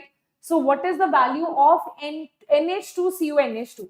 So that will be 14 to 28 plus 4, that is going to be 32, plus carbon is 12 plus 16, 6, 7, 8, 9, 10, 3, 4, 5, 6. 60 is going to be urea, right? So directly you can answer, put it here. This is going to be 10, and this is going to be 2, and this is going to be 10, right? So it is going to be 2 by 100, that is 0.02, right? So answer is 0.02, that is A is the correct answer here. Okay, A is going to be the correct answer here, right? Okay, students, is that clear to everybody or not? Everyone, is that clear or not? Right? Now, for all the students who are looking for admissions in the offline centers, right? So here are the Vedantu offline centers where right now we are providing you the scholarship for the early admission, right? So these are the centers according to your city. You can pick out the center and visit the nearby center, and you can avail your scholarship, right? You can avail the guidance also by saying that, okay, I'm a student of Vedantu JEE English. I'm a student of Namrata ma'am, Shreyas sir, Diksha ma'am. And that's how you can avail this 40% scholarship, right? For NEET and JEE aspirants, both of this. You can also recommend this to your juniors. And students, for all the students who want to avail 90% scholarship, then this is MVSAT program. That is basically what you have to do. You just have to give this test, right? In this admission test, according to your marks, you will be given the scholarships, right? So up to 90% scholarship you can get here. And how to get that? Over here, first you do like this session, right? You can do like this session, and then in the comment section what you will see, wait a minute, just give me a second. In the comment section what you will see here, right? So these are the different test series for you. And here for wait a minute, let me just show you your IVSAT registration. This is IVSAT. This is where you can register yourself. You click on this link and you will get to IVSAT 2025 up to 90% scholarship test, right? If you give the test in the offline center, you can register yourself here. What you will get, earn up to 90% scholarship applicable for both online and offline courses, right? Exciting goodies for students. Then higher scholarship at nearby test center, right? More scholarships will be provided for you after that. And now if you see, these are our results, right? Okay.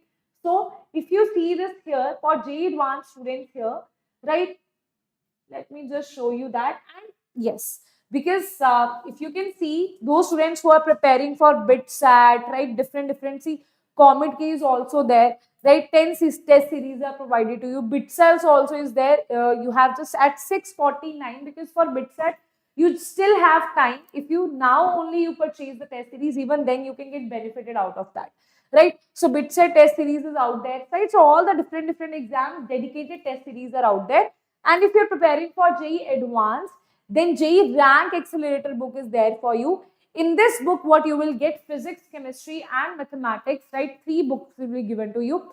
Very good and twisted questions, very tricky questions are provided to you in this with the solutions, right? And if you're someone who are looking for a batch for JEE Advanced, then this is the batch. Click on this. This is the Eklavya batch for JEE Advanced. When you get enrolled to this, you will have previous year question discussions. You will have Eklavya question discussions. All these things will be there in the batch itself. So if you want to do the self-practice, then you have this book for you. If you want someone to guide you throughout in these next days of JEE Advanced, then you can go for Eklavya batch. So that's totally your choice. based on what what's your point at this point, that what is your level of JEE Advanced right now. You can decide what you want to. Please start BitSat preparation. Yes, yes, we will definitely start. Don't worry about that, right? Okay, but for all the BitSat students also, whatever mock test we are taking here, start giving those mock tests. Okay, join the mock test here, and even join the JEE Advanced question that we are taking in between, right? Those things are also going to help you a lot. Dedicated lectures will also be there. Don't worry about that, right? Okay, students, bye bye. Take care. See you all in the next class. Till then, bye bye. And tomorrow I'll be taking one lecture on JEE Advanced, very good and tricky questions, right? So everybody do join in. That is going to be live at 5 p.m. only. Till then, bye bye. Take care. See you all. Bye bye.